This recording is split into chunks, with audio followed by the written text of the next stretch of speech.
Hello and welcome to my unwrapping and first look and review of issue 73 of the Warhammer 40,000 Conquest magazine.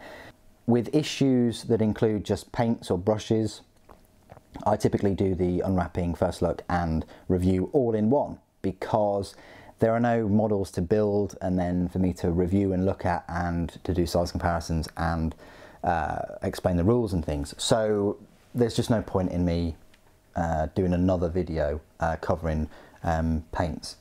So let's unwrap this and see what else the issue has got to offer. It's worth noting out before I open this, both of these paints are technical paints.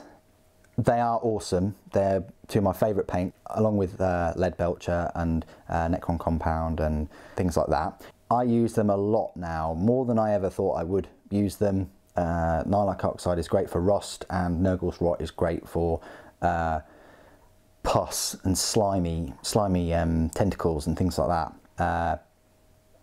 Really great, useful paints. They are £2.75 each, so that means, unfortunately, you're making a loss with this. I was going to say episode, with this issue. Clearly that is £5.50 and the issue is £8, so you're losing out on £2.50, which really does suck. I'm not a big fan of the issues where you lose money. I think every issue you should be, I say making money, every issue should give you more value than buying the things separately. Let's face it, Hatchett Partworks, it's no secret, they're getting all of these things on very discount prices. It's probably the overstock from Games Workshop. Nothing new has had to be created other than these magazines where the artwork, again, no new artwork that I've seen. It's just been copy and pasted from GW's library of artwork, and the only thing I can think of that's been created specifically for this whole subscription is the Lieutenant Cassius. Or Captain Cassius, I can't remember. I think it's Lieutenant Cassius. Anyway, these are the paints. I'm not going to open them, but this one's supposed to be runny, really runny. Give it a really good shake, as always, and you know, use it a little bit like a shade, but around the bolts and things, or the armour of your Death Guard units. It works really well with gold and bronze to give them like kind of that oxidization effect.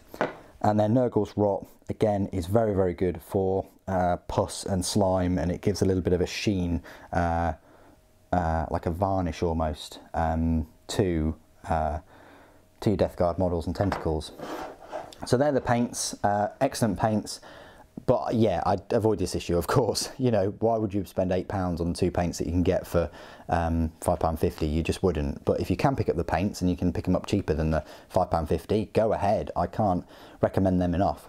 Anyway, it's nice that kind of the issue is sort of Nylon oxide colour. That's a nice little touch. But the issue starts off with Forces of the Imperial Knights.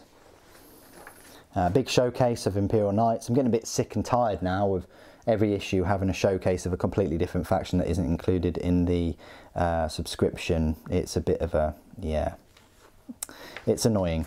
Anyway, there's more pictures of Canis Rex, the Chainbreaker, which I did do a review of quite a while ago now.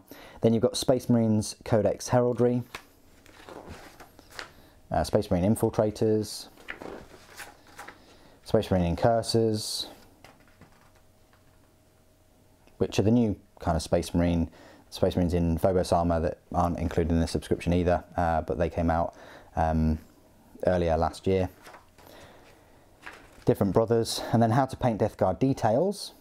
That's nice with the Rakarth Fresh. Oh, and then the Nylon oxide, here we go. So with the bronze and the gold armour, put it around the rivets and some of the edges, and even on the smoke effects too. It works really well. Dry brush with Celestra Grey, of course, and then slime, pus and plasma. So I didn't know you could use it for the plasma. I might use it for the plasma. Oh no, it just says Chaos Plasma Effects. It doesn't actually say use the Nurgle's Rot. I thought they were going to use Nurgle's Rot on that, but as you can see, look, use Ogren Camo and then Nurgle's Rot to make it slimy. Brilliant. And then completed Death Guard. They completed Death Guard. They look really, really colourful. A bit too bright for my liking, a bit too cartoony. You know, and that's because they didn't wash Agrax Earthshade or anything like that. They do look quite bright. And if you want a nice bright Nurgle army, go ahead. Space Marine stratagems, stratagem examples, Death Guard stratagems, Death Guard stratagem example, Wasteland ambush, nice little mission briefing, that looks quite cool, little graphics as well. And then convoy ambush, and then take your game to the next level, an advert for the rest of the books in the series. So Codex Space Marines, that is the new Codex book as well, that's interesting, because that came out September last year. And then you've got a supplement for Ultramarines, Codex Death Guard, and then the 40k rulebook. And then the next 2 issues is issue 74, which is the Tallyman, and issue 75, which is the Repulsor. So quite a good issue, other than the showcase for Imperial Knights, which doesn't intrude too much. It's only like 4 pages or so. And the heraldry isn't that amazing. The painting guides and the missions and the stratagems are quite useful. So, well, I still wouldn't pick it up if you saw it separately in a shop. I'd still try and avoid it, just because of the you can get the paints much cheaper than paying that issue for them. And that is my first look and review of issue 73 of the Conquest magazine. What do you guys think of the issue? Please do put it in the comments below. It'd be great to hear from you. Thank you ever so much for joining me today. Thank you for watching. Papa bless.